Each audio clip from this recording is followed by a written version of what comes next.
प्यारे दोस्तों, अस्सलाम वालेकुम। आप देख रहे हैं इरफानी नेटवर्क यूट्यूब चैनल और मैं हूं मोहम्मद इरफान। झारखंड आ गया बहुत बड़ी खबर सामने आ गया दोस्तों। वक्त वो चीज़ है जो हर जख्म का इलाज है।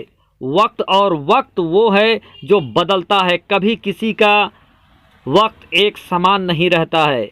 जो अपनी ताकत अपनी अहंकार में चूर हो जाता है तो फिर कुदरत उसके अहंकार को चकनाचूर कर देता है, निस्तो नाबूद कर देता है और उसकी हस्ती को मिटा कर रख देता है। कुछ ऐसा ही हुआ है उन सुरमाओं के बारे में जिसने अल्लाह के घर बाबरी मस्जिद के ऊपर जो बाबरी मस्जिद को शहीद किया गया, उनमें सबसे प्रमुखता के साथ इन्हीं लोगों का नाम सामने आया और इनका हस्र बाबरी का इंतकाम इसको कह लीजिए। और कैसे लोग इसको बाबरी का इंतकाम का नाम ले रहे हैं, कैसे राम जन्मभूमि का शिलान्यास होते ही इनकी पतन की शुरुआत हो गई, इनकी धज्जियां उड़ गया, इनका अस्तित्व इनकी गरिमा निस्तो नाबूद हो गया। कैसे बाबरी मस्जिद ने अपना इंतकाम शुरू किया है, आज हम इस वीडियो में आपको बताएंगे दोस्तों। यकीनन आपके भी होश उड़ जाएंगे, रोंगटे खड़े हो जाएंगे कि कैसे इनका सारा वकार हुआ चकनाचूर, कैसे हो गए हैं ये खुद निस्तो नाबूद। तो दोस्तों, बाबरी का इंतकाम शुरू हो गया, बाबरी का काउंटडाउन और इनकी काउंटडाउन स्टार्ट हो गया पतन का। आज इस वीडियो में हम बताने वाले हैं कौन कौन वो हैं और किसका किसका मांग मर्दन हो गया, किसकी गरिमा मिट्टी में मिलकर निस्तो नाबूद हो गया। कोई वो कौन है जिसका पूछने वाला कोई नहीं और कौन है जिसका हुआ दुखद अंत। तो इस वीडियो में आप बने रहें दोस्तों। आपसे रिक्वेस्ट करेंगे, अगर आप पहली बार मेरे यूट्यूब चैनल इरफानी नेटवर्क में विजिट कर रहे हैं तो जल्दी से मेरे चैनल इरफानी नेटवर्क को सब्सक्राइब कर लें, नीचे वाला लाल बटन दबाकर, साथ ही साथ ऑल नोटिफिकेशन के ऑप्शन को दबा लें ताकि आने वाला हर वीडियो सबसे पहले आप तक पहुंच सके। साथ ही साथ दोस्तों, इस वीडियो को अभी से लाइक कर ले दोस्तों। दुनिया में कारून आए, फिरौन आया, सद्दाद आया, यजीद आया, सब ने अपनी ताकत पर गुमान किया और सबका ताकत निस्तो नाबूद हो गया। सब ने अपने आप को मसनद का सबसे बड़ा दावेदार माना और अपनी हुक्मरानी के अपनी ताकत के गुमान में आकर ऐसे ऐसे काम कर दिए जो कुदरत को भी मंजूर नहीं था। और कुदरत ने इनकी हस्ती को इस तरह मिटा दिया, कुदरत ने इनके मुकद्दर में बर्बादी इस तरह लिख दिया कि आज लोग इनके नाम से दहशत खाते हैं। आज लोग इनके नाम लेकर, इनका नाम जब आता है तो लोगों का रोंगटे खड़े हो जाता है, ये सिहरने लगते हैं। कुछ हुआ यूं ही दोस्तों। 3 हस्तियों के बारे में आज हम बात करने वाले हैं। इस वीडियो में बताएंगे एक एक करके उन 3 हस्तियों 4 हस्तियों के बारे में जिनको बाबरी मस्जिद का विलन के रूप में देखा जाता है। पूरी दुनिया मानती है कि डायरेक्ट इनडायरेक्ट कहीं ना कहीं इनका बाबरी मस्जिद के शहीद करने में सबसे बड़ा योगदान, सबसे बड़ा दोषी यही है। चाहे ये माने या ना माने, लेकिन लोगों का मानना यही रहा है कि यही प्रमुखता के साथ रहे और जो भी बाबरी मस्जिद का शहीद किया गया इसमें इनका ही हाथ रहा है। लेकिन दोस्तों, जो सोचते थे कि हम बाबरी मस्जिद को ध्वस्त करके हिंदुस्तान के राजनीति के सिरमौर बन जाएंगे, जो सोचते थे कि हम बाबरी मस्जिद को शहीद कर देंगे, एक मस्जिद को शहीद करके देश में हिंदू मुस्लिम करा देंगे, उसके बाद देश की राजनीति के सुपरिटेंडेंट बन जाएंगे। लेकिन दोस्तों, हुआ कुछ ऐसा कि आज उनका पूछने वाला कोई नहीं है और ये आप अपनी आंखों से देखेंगे, आपको कहीं बताने वाला कोई नहीं होगा। अगर आपके पास जरा सा भी दिमाग होगा तो इस चीज़ को आप खुद ऑब्जर्व करेंगे। दोस्तों, आपके निगाहों के सामने वो चेहरा एक आ रहा है जिसको दुनिया प्रधानमंत्री नरेंद्र मोदी के नाम से जानती है। हम इनके बारे में अभी आगे बात करेंगे, लेकिन अब बात करने वाले हैं जिनका, वो हैं LK आडवाणी। दोस्तों, ये लाल कृष्ण आडवाणी जो एक ज़माने में बीजेपी के अंदर, हिंदुस्तान के अंदर इनकी तूती बोलती थी और सबसे बड़ा फायर ब्रिगेड नेता, सबसे बड़ा बीजेपी का ब्रांड एम्बेसडर अगर कोई माना जाता था, किसी को माना जाता था, तो वो हैं LK आडवाणी। बाबरी मस्जिद के विध्वंस में जिनका नाम प्रमुखता के साथ आया, जो अभी तक केस लड़ रहे हैं, वो है लाल कृष्ण आडवाणी।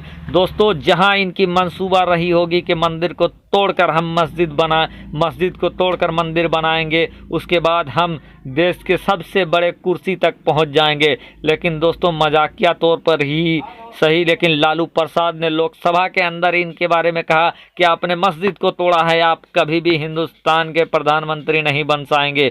और इतिहास गवाह है दोस्तों। और बाबरी मस्जिद का जब शिलान्यास रखा गया, LK आडवाणी देश के प्रधानमंत्री तो नहीं बने, साथ ही साथ इनको इस तरह से इनकी पार्टी से निकाल कर बाहर कर दिया गया कि ये इनको एक तरफ दूध में पड़े मक्खी की तरह बाहर कर दिया गया, ये साइड हो गए। साथ ही साथ दोस्तों, जिस समय बाबरी मस्जिद की ज़मीन पर राम मंदिर के लिए जो शिलान्यास का कार्यक्रम हुआ दोस्तों, जो सबसे बड़ा नेता था, इनको वहाँ बुलावा तक नहीं हुआ।